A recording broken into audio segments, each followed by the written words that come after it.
Most warm welcome आप सभी का स्वागत है आपके अपने यूट्यूब चैनल विद राज। ये हमारी फिजिक्स की आज 8 नंबर की क्लास है जिसमें से हम पढ़ेंगे लेंस के बारे में। लास्ट डे हमने आपको प्रकाश का परावर्तन और प्रकाश का अपवर्तन के बारे में जो इम्पोर्टेंट कॉन्सेप्ट हमने अभी तक फिजिक्स में क्या पढ़ लिया है। प्रकाश का हमारा फर्स्ट टॉपिक हुआ था प्रकाश का परावर्तन, ये हमारा प्रकाश का परावर्तन हुआ था। इसके बाद सेकेंड टॉपिक हमने लास्ट डे कंप्लीट किया है प्रकाश का अपवर्तन।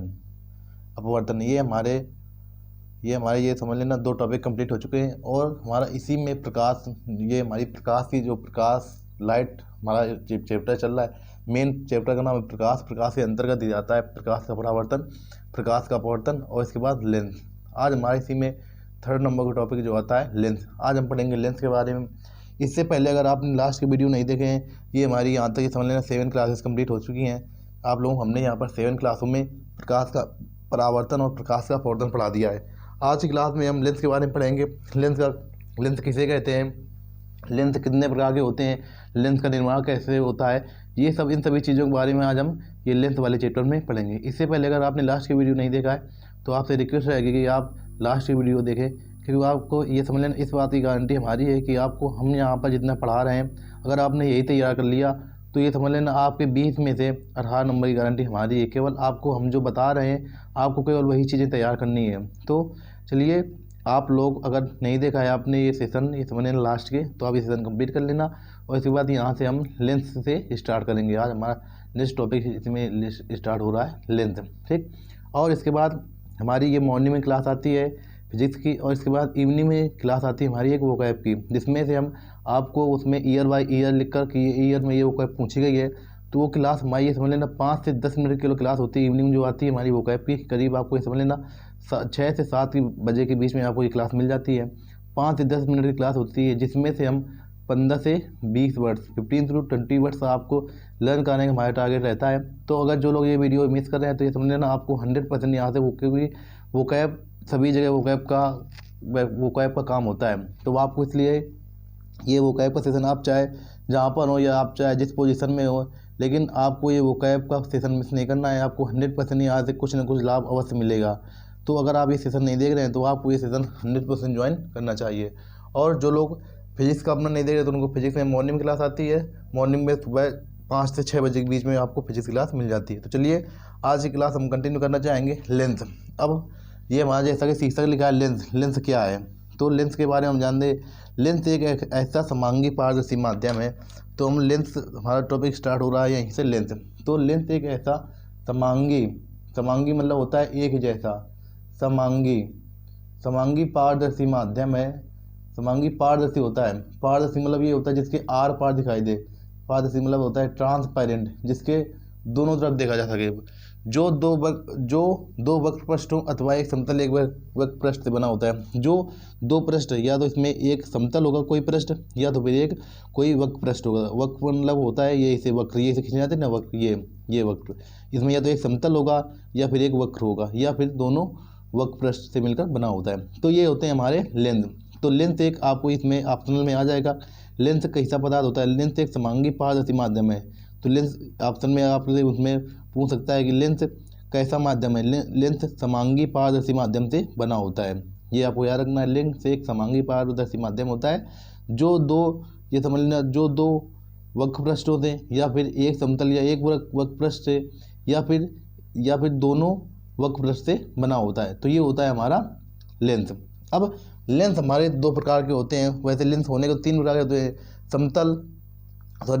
यहाँ पर हमारा फर्स्ट लेंस होता है। फर्स्ट इसमें से आता है उत्तल लेंस और अवतल लेंस। उत्तल लेंस हमारे यहाँ पर आपके लिए केवल 2 प्रकार के बताए गए हैं, उत्तल लेंस और इसके बाद अवतल लेंस।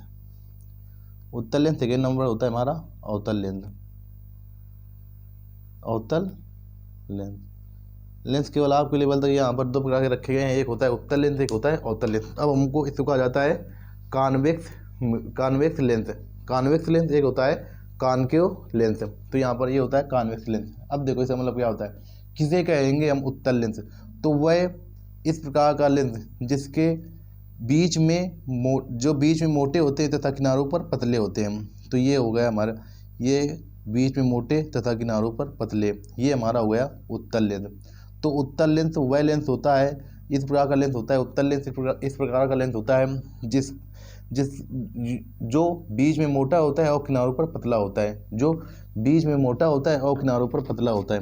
अवतल लेंस वह लेंस होता है जो देखो यहाँ पर ये क्या होगा, किनारों पर तो ये मोटा होता है लेकिन बीच में पतला होता है। तो यहाँ पर अवतल लेंस इस प्रकार का लेंस होता है जो बीच में पतले और किनारे पर मोटाई, देखो किनारों पर इसे मोटाई होती है, तो इस प्रकार के लेंस को अवतल लेंस कहते हैं। उत्तल लेंस, इसकी आपको डिफिनीशन आनी चाहिए, लेंस क्या होता है, लेंस कितने प्रकार का होता है, इसका क्वेश्चन बन सकता है, तो आपको ये डिफिनीशन आनी चाहिए। उत्तल लेंस वह इस प्रकार का लेंस होता है जो किनारों पर पतला होता है और बीच में मोटा होता है। ठीक, अब अवतल लेंस में आ जाओ। अवतल लेंस इस प्रकार के लेंस होते हैं जो बीच में पतले और किनारों पर मोटे, जो बीच में पतले और किनारे पर मोटे, इसको ऐसे ही बना सकते हैं, ये जो बीच में पतले और किनारों पर मोटे होते हैं, इनको कहा जाता है अवतल लेंस। अब ये हमारा हो गया उत्तल लेंस और अवतल लेंस।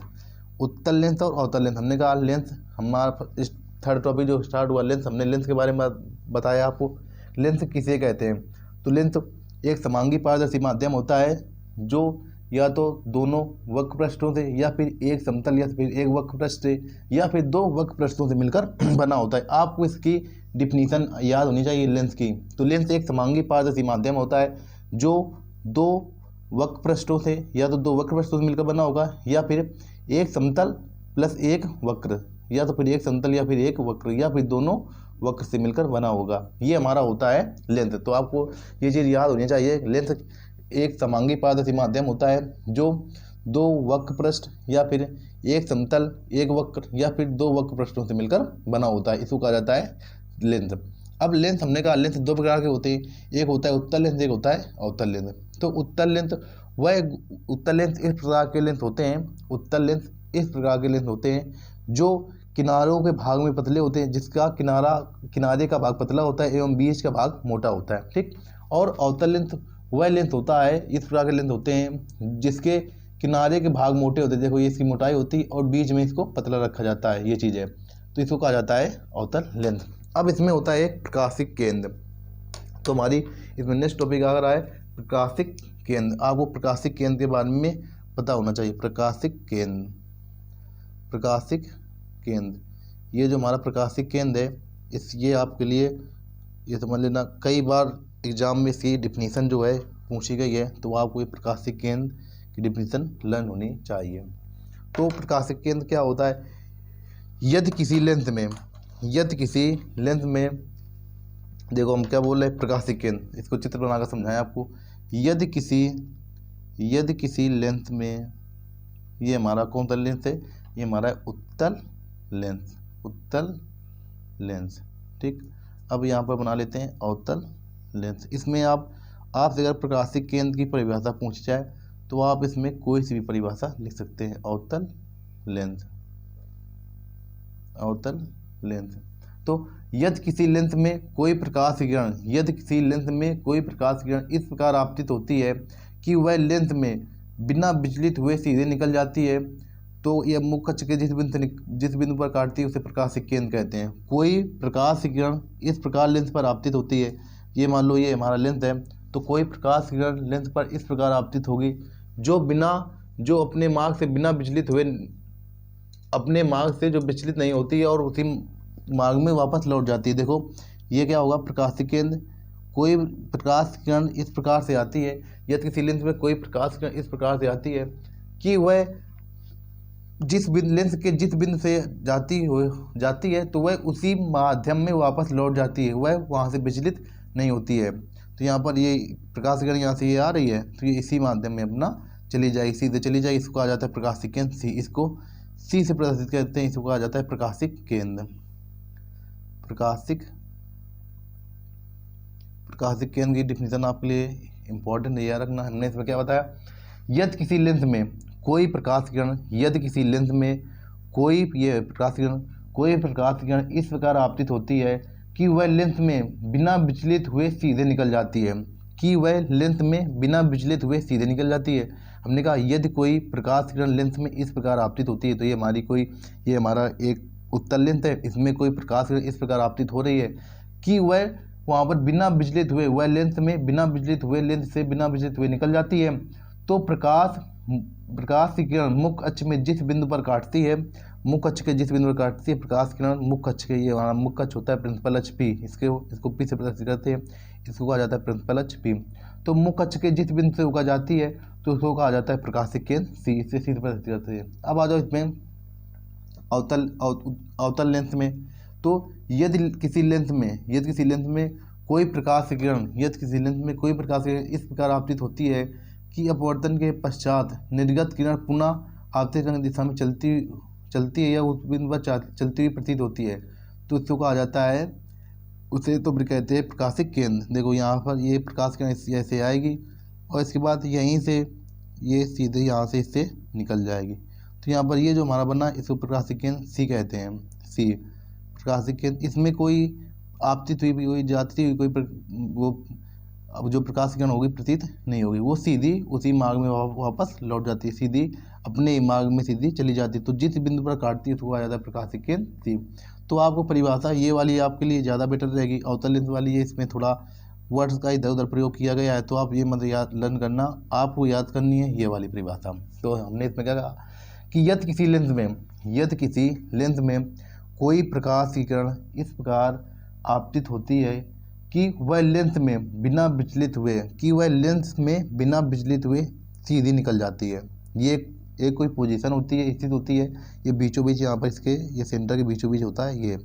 तो किसी लेंस में कोई प्रकाश की किरण इस प्रकार आपतित होती है कि वह लेंस से बिना विचलित हुए सीधे निकल जाती है, तो प्रकाश की किरण मुख्य अक्ष को जहाँ पर काटती है उसको कहा जाता है प्रकाशिक केंद्र सी। इसको सी से डिनोट किया जाता है, ये आपको याद रखना है कि प्रकाशिक केंद्र को हम कैसे प्रदर्शित करते हैं। तो हमने क्या बताया, ये आपके लिए समझ लें, जो डिफिनीशन हम बता रहे हैं ये डिफिनीशन आपको जेम का तो याद होनी चाहिए, क्योंकि ये डिफिनीशन कई बार ये समझ लेना पूछी गई है।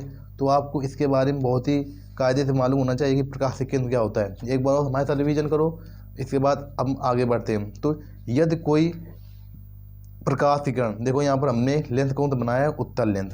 अब आपको ये तो पता चल गया ये हमारा कौन सा लेंस है, उत्तल लेंस। तो यदि कोई प्रकाश किरण इस प्रकार आपतित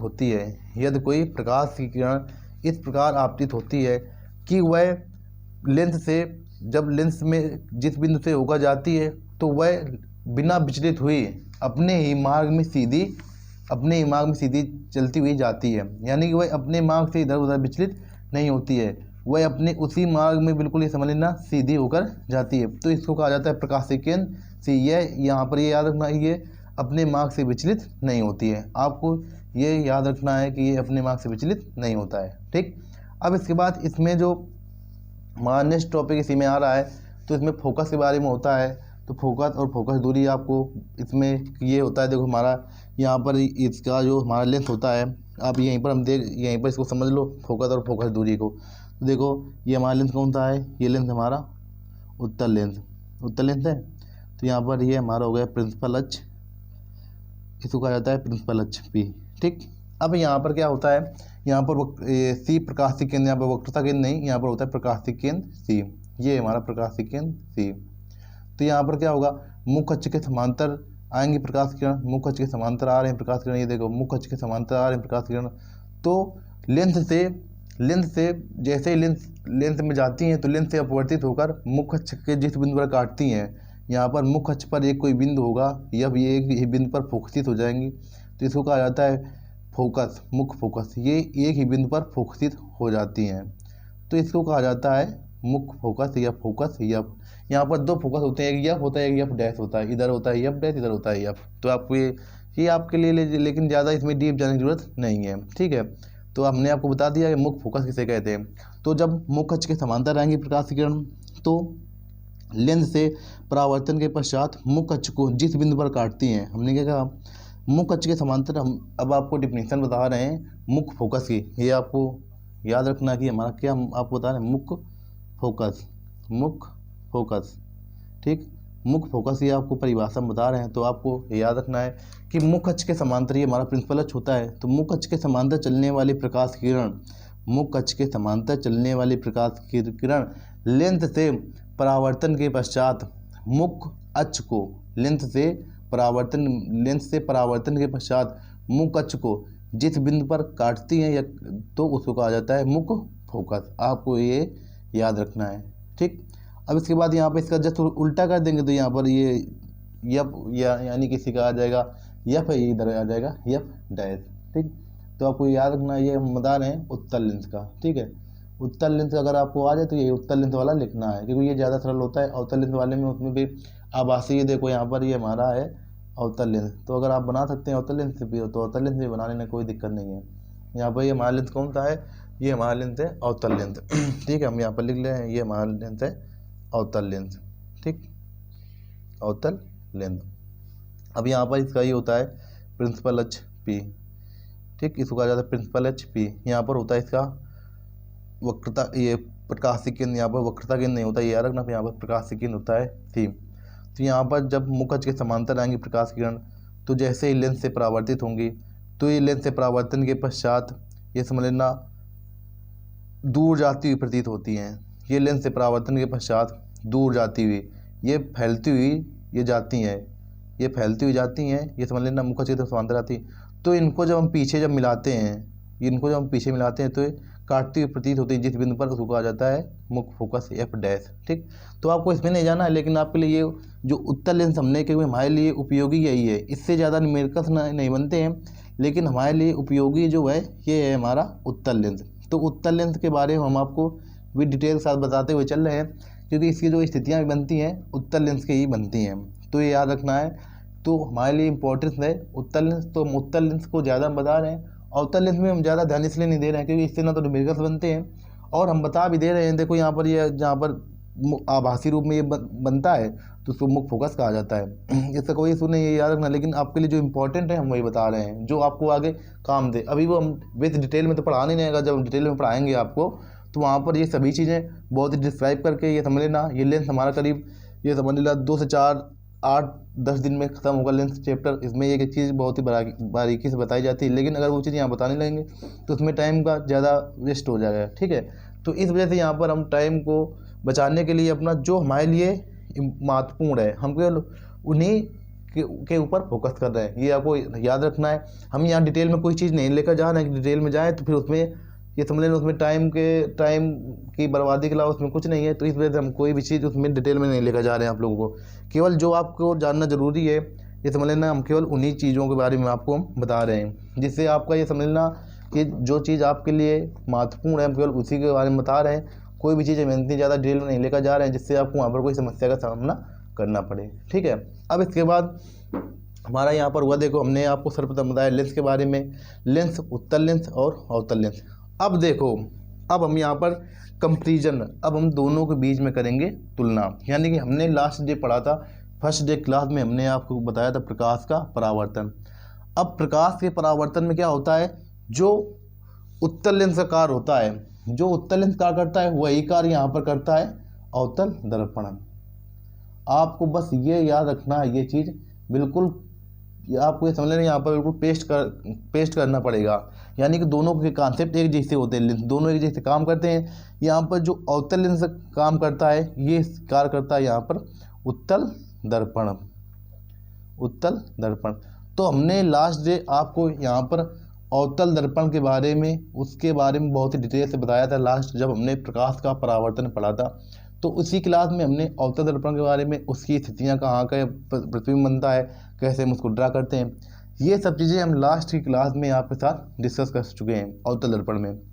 तो जो अवतल दर्पण कार्य करेगा वही होगा उत्तल लेंस में। तो यहाँ पर अवतल दर्पण कितनी स्थितियाँ बनती थी, तो हमने कहा अवतल दर्पण यहाँ पर 6 स्थितियाँ बनती थी। अब यहाँ पर उत्तल लेंस की कितनी स्थितियाँ बनेंगी, तो उत्तल लेंस की यहाँ पर 6 स्थितियाँ बनेंगी, ठीक। अब हमने पढ़ा था लास्ट डे उत्तल दर्पण, तो उत्तल दर्पण कितनी स्थितियाँ बनती थी, उसमें तो केवल एक ही स्थिति हमने बनाई थी। और अवतल लेंस की यहाँ पर कितनी बनेगी स्थितियाँ, यहाँ पर इसकी भी केवल एक स्थिति बनेगी। तो जो काम उत्तल लेंस का है, तो जो काम अवतल दर्पण का कर रहा था दर्पण में, वो काम उत्तल लेंस कर रहा है लेंस वाले चैप्टर में। आपको ऐसे याद करना है, जो काम दर्पण में अवतल दर्पण कर रहा था वो काम यहाँ पर उत्तल लेंस कर रहा है लेंस वाले चैप्टर में। और इसके बाद हमने लास्ट डे पढ़ा था उत्तल दर्पण। तो जो काम दर्पण वाले चैप्टर में उत्तल दर्पण कर रहा था वही काम यहाँ पर अवतल लेंस कर रहा है लेंस वाले चैप्टर में। लेकिन आपको केवल इसके बीच में डिफरेंस केवल ये याद रखना है कि इन दोनों में जो कॉमन चीज़ें यही है कि ये आपस में एक दूसरे के बिल्कुल ये समझ लें समानुपाती हैं। तो आपको अगर यहाँ पर आपने अगर अवतल दर्पण को बहुत ही कायदे से पढ़ा है, उसकी स्थितियों के बारे में जाना है, तो आप 100% यहाँ पर उत्तल लेंस के बारे में आपको ऑटोमेटिक आ जाएगा। केवल हमको बस केवल थोड़ा हिंट्स देना पड़ेगा और उसकी कोई ज़रूरत नहीं है। इसकी जो 6 स्थितियाँ बनती थी वही जो 6 स्थितियाँ भी बनती हैं। तो अगर आप लोग बताएंगे तो हम स्थितियाँ बना देंगे, लेकिन स्थितियाँ आपसे ज़्यादा पूछी नहीं जाती हैं, बस आपको वही प्रतिबिंब याद होना चाहिए कौन कहाँ प्रतिबिंब बनता है। अब इसके बाद उत्तल लेंस और अवतल लेंस हमने ये लास्ट डे हमने पढ़ लिया है ये दर्पण में, और यहाँ से ये इसकी स्थितियाँ भी इसी से निकल कर आती हैं। तो लास्ट डे हमने इसके बारे में बहुत ही डिटेल में पढ़ा था लास्ट की क्लासों में। और अब नेक्स्ट टॉपिक में हम पढ़ रहे हैं लेंस सूत्र। लेंस सूत्र के बारे में हम जानेंगे कि लेंस सूत्र क्या होता है। तो लेंस सूत्र हमारे ये लेंस सूत्र जो है ये इम्पोर्टेंट है। लेंस सूत्र जैसे हमने पढ़ा दर्पण सूत्र ऐसे ही होता है लेंस सूत्र। तो लेंस सूत्र क्या होता है, 1/f बराबर 1/f बराबर 1/v माइनस 1/u। यहाँ पर ये होता है हमारा लेंस सूत्र। देखो अब आपको कंपैरिजन तुलना कॉपी पेस्ट करना है। दर्पण वाले में यहाँ पर प्लस होता था लेकिन लेंस में यहाँ पर माइनस है। आपको दोनों में डिफरेंस करना आना चाहिए था। दर्पण में हमने बताया था आपको, दर्पण में जब हम पढ़ रहे थे तो दर्पण में हमने आपको बताया था दर्पण सूत्र के बारे में 1/f बराबर 1/u प्लस 1/v। ये हमारा सूत्र था दर्पण का, 1/f बराबर 1/u प्लस 1/v। लेकिन अब हम यहाँ पर पढ़ रहे हैं लेंस, तो लेंस का सूत्र क्या होगा, 1/f बराबर 1/v माइनस 1/u। जहाँ पर यफ तो आपको मालूम है, यफ है हमारी फोकस दूरी, ठीक, फोकस दूरी। और इसके बाद यहाँ पर वी क्या है, वी है हमारी प्रतिबिंब की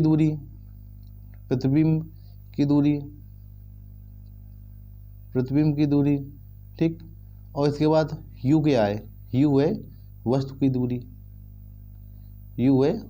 दूरी, लास्ट डे हमने यहाँ पर आपको केवल दर्पण सूत्र में बताया था कि कौन से प्लस, ये समझ लें उसमें सभी प्लस थे। लेकिन आपको ये सूत्र अपने दिमाग में रखना है, इससे क्योंकि न्यूमेरिकल्स 100% आपके इस तरह तक यहीं से न्यूमेरिकल्स सबसे ज़्यादा पूछे जाते हैं। तो आपको इस चीज़ के बारे में पता होना चाहिए कि यहाँ पर हम इसको कैसे यूज करेंगे। ये चीज़ हमारे लिए इम्पॉर्टेंट है, दोनों सूत्र में अंतर करना कि हम कौन सा सूत्र कहाँ पर लगाएंगे वो चीज़ है, ठीक। तो ये चीज़ आपको आनी चाहिए कि लेंस सूत्र में होता है, जो लेंस सूत्र हमारा होता है 1/f बराबर 1/v माइनस 1/u। अब दर्पण सूत्र हमारा था, दर्पण सूत्र में दोनों प्लस में थे, उसमें कोई दिक्कत नहीं थी। लेकिन लेंस सूत्र में हमारा माइनस चिन्ह बीच में लगता है। ये चीज़ आपको 100% आनी चाहिए। अब इसके बाद हमने पढ़ा था उसमें दर्पण वाले चैप्टर में जो हमने आपको बताया था, इसके बाद आवर्धन क्षमता के बारे में। तो अब इसकी भी हम लेंस की आवर्धन क्षमता के बारे में पढ़ेंगे। तो अब हमारा नेक्स्ट टॉपिक इसी में आता है आवर्धन क्षमता का। लेंस की आवर्धन क्षमता, लेंस की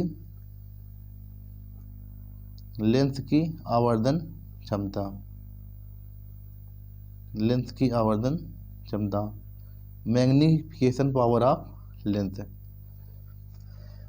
तो लेंस हमने दर्पण में क्या m बराबर, ये इसमें भी यही होता है, किसी लेंस द्वारा बनाए गए प्रतिबिंब की लंबाई एवं वस्तु की लंबाई को आवर्धन क्षमता कहते हैं। या फिर v अपान यू प्रतिबिंब की दूरी अपान वस्तु की दूरी, प्रतिबिंब की दूरी अपान वस्तु की दूरी होती है प्रतिबिंब की दूरी, ठीक। हम लास्ट अभी बता चुके थे, प्रतिबिंब की दूरी अपान वस्तु की दूरी ये होती है प्रतिबिंब की दूरी अपान वस्तु की दूरी, ठीक। ये चीज़ आपको मालूम है। लेकिन दर्पण में यहाँ पर हमारे पास माइनस होता था, लेकिन इसमें दोनों आवर्धन क्षमता में, ये आपको ये चीज़ बहुत ही ये समझ लेना, हम इसे तुलना करके आपको बता रहे हैं कि कोई भी चीज़ में आपको कन्फ्यूजन ना हो, नहीं तो फिर सब इधर उधर हो जाता है, फिर उसमें कुछ समझ नहीं आता कि हम यहाँ पर माइनस लगाएं कि प्लस लगाएं। इस वजह से हमने कहा था ये बिल्कुल कॉपी पेस्ट है हमारा दर्पण का। तो दर्पण में अगर हमने आपको कॉन्सेप्ट ये समझ लेना, हमने 5 दिन की क्लासों में दर्पण को पढ़ाया है, प्रकाश के परावर्तन में दर्पण को हमने 5 क्लासों में एक एक स्थितियाँ खींच कर बताया है। वो चीज़ आपको यहाँ पर अब बेनिफिशियल होने वाली है। अब कल का सेशन अगर ऐसा कर देंगे, हम जो प्रतिबिंब बनेंगे उसके एक साथ सभी स्थितियाँ, क्योंकि हम लास्ट डे पढ़ चुके हैं ना, तो उसमें अब टाइम नहीं लगेगा। दर्पण हमने 5 दिन में दर्पण हमने ख़त्म किया था, ये याद रखना। अब इसके बाद देखो यहाँ पर हमने कहा था दर्पण में यहाँ पर माइनस होता है, लेकिन इसमें प्लस के होते हैं। m बराबर प्रतिबिंब की लंबाई अपान वस्तु की लंबाई को कहा जाता है आवर्धन क्षमता, और v अपान u जिसको कहा जाता है प्रतिबिंब की दूरी अपान वस्तु की दूरी, ये होता है हमारा आवर्धन क्षमता। आवर्धन क्षमता से ये समझ लेना यहाँ से भी सवाल सबसे ज़्यादा जो चांसेस होते हैं सवाल पुटअप करने के यहीं से होते हैं, आवर्धन क्षमता से। तो आपको आवर्धन क्षमता के बारे में बहुत ही कायदे से आना चाहिए कि इसको आवर्धन क्षमता कब कहाँ प्लस में ली जाएगी, कहाँ माइनस में ली जाएगी। तो वही कॉन्सेप्ट अपना वही कॉन्सेप्ट अपना इसमें लगाएंगे जो हम लगा रहे थे दर्पण में। दर्पण में हमने कहा था यहाँ पर क्या होगा, अब आवर्धन क्षमता देखो कब प्लस में ली जाएगी कब माइनस में ली जाएगी, ये चीज़ भी आनी चाहिए आपको कि आवर्धन क्षमता हमारी कब प्लस में होगी और कब माइनस में होगी। तो हम इससे पहले आप लोगों को बता चुके हैं कि लेंस के बारे में। देखो जो हमारा उत्तल लेंस होता है, उत्तल लेंस ये हमारा कार्य करता है अवतल दर्पण का, ठीक। अब आपके दिमाग, अब हमने लास्ट डे ये कॉन्सेप्ट पढ़ लिया है, अब आपको अपना दिमाग लगाना है। हमने आपसे बताया था कि अवतल दर्पण की आवर्धन क्षमता क्या होती है। तो अवतल दर्पण की आवर्धन क्षमता होती थी क्या में, माइनस में, ऋणात्मक, यानी कि इसमें आवर्धन क्षमता माइनस में होती थी। आवर्धन क्षमता क्या की होती थी, माइनस में, आवर्धन क्षमता माइनस में। केवल लास्ट वाली पोजीशन को छोड़ दिया जाए, केवल अंतिम स्थिति के अलावा, केवल अंतिम स्थिति में क्या होती थी इसकी प्लस में। लेकिन वो समझ लेना, वो जब आपसे कहा जाएगा कब, केवल अंतिम स्थिति में प्लस, केवल अंतिम स्थिति में प्लस, ठीक है। तो हमारा जो उत्तल लेंस है वो कार्य कर रहा है हमारा अवतल दर्पण का। आपको केवल बस यही समझ लेना, हम कंपेरिजन इस वजह से बता रहे हैं कि आप जब अब कल की क्लास में जब इसके सवाल बताएंगे ना, तो आपको लगेगा कि नहीं हमने कुछ यहाँ पर कॉन्सेप्ट आपसे कुछ ऐसे कॉन्सेप्ट इन तरीक़ों से बताया है कि आप जैसे ही सवाल पढ़ेंगे तो आपको कोई झंझट की ज़रूरत नहीं पड़ेगी, आप बिल्कुल तुरंत सवाल को लगा जाएंगे, ये हमारी गारंटी है। लेकिन हम जैसे आपसे बोल रहे हैं बस आपको वैसा ही दिमाग लगाना है अपना। देखो उत्तल लेंस हमारा कार्य कर रहा है क्या का, अवतल दर्पण का। तो अवतल दर्पण की आवर्धन क्षमता क्या में होती है, माइनस में। अवतल दर्पण की आवर्धन क्षमता क्या में होती थी, माइनस में, क्योंकि इसके प्रतिबिंब उल्टे बनते थे, ठीक है, उल्टे, और इसके बाद वास्तविक थे, केवल लास्ट स्थिति छोड़ दिया जाए। अब हमने कहा जो हमारे यहाँ पर अवतल लेंस है, तो अवतल लेंस में क्या होगा, अवतल लेंस से हमारा कार्य करता है अवतल लेंस कार्य करता है, अवतल लेंस कार्य करता है उत्तल दर्पण का। तो इसमें क्या होगा, आवर्धन जो इसका m बराबर होगा, m बराबर प्लस, ये हमेशा होगा, ये m बराबर प्लस इसमें हमेशा होगा जो हमारा अवतल लेंस होगा। तो अब आपको इसमें नोट्स में लिखना है अवतल लेंस की आवर्धन क्षमता हमेशा प्लस में होगी और उत्तल लेंस की आवर्धन क्षमता हमेशा माइनस में होगी, क्योंकि ये प्रतिबिंब हमारा बनाता है आभासी और सीधे।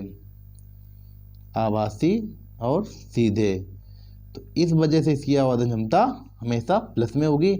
और अगर इसमें कहा जाए प्रतिबिंब वास्तविक, तो वास्तविक जैसे ही आपको वास्तविक वर्ष लिख कर आ जाएगा, तो आपको ये बात याद रखना है कि वास्तविक जैसे लिख कर आएगा तो आपको उसकी आवर्धन क्षमता लेनी है में माइनस में। जैसे ही आपके सवाल में लिख के आ जाए कि वास्तविक है इसकी आवर्धन क्षमता, तो आपको इसका प्रतिबिंब वास्तविक बन रहा है या आभासी और वास्तविक स्थिति में इसका, हमने लास्ट डे सवाल आपको बताए हैं, तो उसमें हमने ये चीज़ आपको बताई है। ऐसे ही सवाल 2-3 हमने आपके सामने डिस्कस किए हैं, तो ये चीज़ है। तो अब आपको इसमें कोई भयभीत नहीं होना है। जैसे ही आपसे कहा जाएगा लेंस की आवर्धन क्षमता आपको याद करनी पड़ेगी, जिसमें से ये समझ लेना इसके मोस्ट इंपॉर्टेंट सवाल बनते हैं, तो आपको ये कॉन्सेप्ट आना चाहिए, आना अनिवार्य है 100%। तो हमने कहा था आपको बस अपने दिमाग में केवल एक ही बात बैठानी है, जो हमारा उत्तल लेंस होता है वो अवतल दर्पण कार्य करता है, और जो अवतल लेंस के साथ होता है वो हमारा उत्तल दर्पण कार्य करता है। बस अगर आपने ये चीज़ अपने दिमाग में बैठा ली तो आपको 100% ये समझ लेना और दर्पण से और लेंस से कभी भी आपको कोई कन्फ्यूजन नहीं होगा और कभी भी कोई भी सवाल गलत नहीं होने वाले हैं, इस बात की गारंटी हमारी है। लेकिन हम जैसा बता रहे हैं आपको उसी प्रकार अपने दिमाग में ये चीज़ बैठानी है कि उत्तल लेंस कार्य करता है अवतल दर्पण का, तो इसकी 6 स्थितियाँ बनती थी, इसकी भी 6 स्थितियाँ बनेंगी, ये इसकी 6 स्थितियाँ तो इसकी भी 6 स्थितियाँ। अब इसकी आवर्धन क्षमता माइनस में होती है तो इसकी लेंस की भी उत्तल लेंस की आवर्धन क्षमता माइनस में होगी। यहाँ पर इसकी आवर्धन क्षमता उत्तल दर्पण की प्लस में होती है तो अवतल लेंस की भी आवर्धन क्षमता प्लस में होगी। हमने ये चीज़ बहुत ही कायदे से इसमें टाइम लेकर आपको बताया है जिससे किसी प्रकार का कोई भी कन्फ्यूजन कल क्लास में क्रिएट ना हो। इस वजह से हमने यहाँ पर इतना टाइम लिया है कि ये समझ लेना आवर्धन क्षमता को लेकर 100% आपके एग्जाम में सवाल बनेगा, चाहे दर्पण से बने या फिर लेंस से बने। आपको ये चीज़ अपने दिमाग में बैठानी है। 100% यहाँ से सवाल आपके एग्जाम में आएगा आवर्धन क्षमता का। तो आवर्धन क्षमता को आपको समझना है कि यहाँ पर क्या होता है। अब इसके बाद इसी में हमारा नेक्स्ट कॉन्सेप्ट की ओर मूव करते हैं। नेक्स्ट कॉन्सेप्ट हमारा क्या है, हमने आवर्धन क्षमता के बारे में पढ़ लिया और अब लेंस की क्षमता भी हमने पढ़ा, लेंस की आवर्धन क्षमता के बारे में। अब लेंस की क्षमता पावर ऑफ लेंस,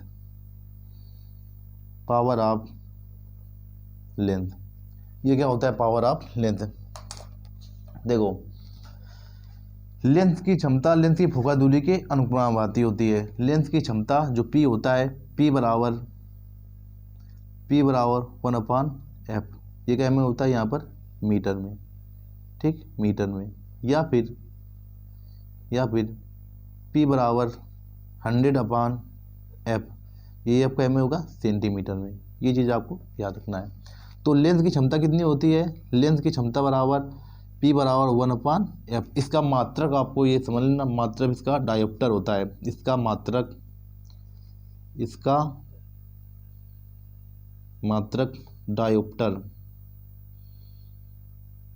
डायोप्टर है। ये आपको इसका मात्रक याद रखना है। मात्रक कई बार पूछा गया है कि लेंस की क्षमता का मात्रक क्या होता है, तो इसका मात्रक डायोप्टर होता है। लेंस की क्षमता का मात्रक क्या होता है, लेंस की क्षमता का मात्रक डायोप्टर होता है, ठीक। और इसके बाद ये समझ लेना आपको ये चीज़ पता होना चाहिए। लेकिन दर्पण की हम यहीं पर अब आपको भाई हम कर रहे हैं कंपेरिजन, तुलना कर रहे हैं, तो हमको दर्पण की मालूम होना चाहिए। तो दर्पण की आवर्धन क्षमता क्या होती है, दर्पण की क्षमता क्या होती है, P बराबर माइनस का 1/f, ये क्या में होगा मीटर में। ये चीज़ है P बराबर माइनस का 1/f, लेकिन लेंथ की क्या होती है P बराबर 1/f। बस आपको डिफरेंस केवल कहेगा है, माइनस चिन्ह के साथ आपको अगर खेलना आ गया तो आप 100% याद समझ लेना, दर्पण और लेंस से कोई भी सवाल आपका गलत नहीं होगा। केवल आपको पता होना चाहिए कहाँ माइनस लगेगा और कहाँ पर हम प्लस करेंगे। इन सभी चीज़ों के बारे में अगर आपको मालूम है तो आप 100% गारंटी हमारी है, आप कभी भी लेंस और दर्पण से कोई भी सवाल गलत नहीं कर सकते। बशर्ते आपको ये यहाँ पर हमने कहा था इसमें लेंस जो दर्पण की क्षमता होती है पावर ऑफ का मिरर, तो यहाँ पर इसका चिन्ह होता है P बराबर माइनस का 1/f, लेकिन जो लेंस की क्षमता होती है P बराबर 1/f, यहाँ पर ये प्लस का होता है।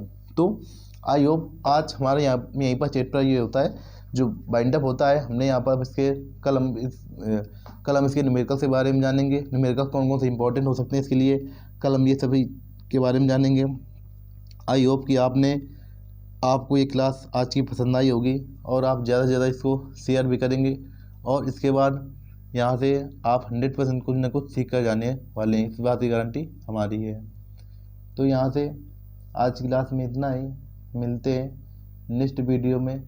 तब तक के लिए वीडियो को लाइक करें और इसके बाद वीडियो को लाइक करें, चैनल सब्सक्राइब करें और ज़्यादा से ज़्यादा अपने मित्रों के पास शेयर करें। तो मिलते हैं नेक्स्ट वीडियो में, तब तक के लिए जय हिंद, जय भारत।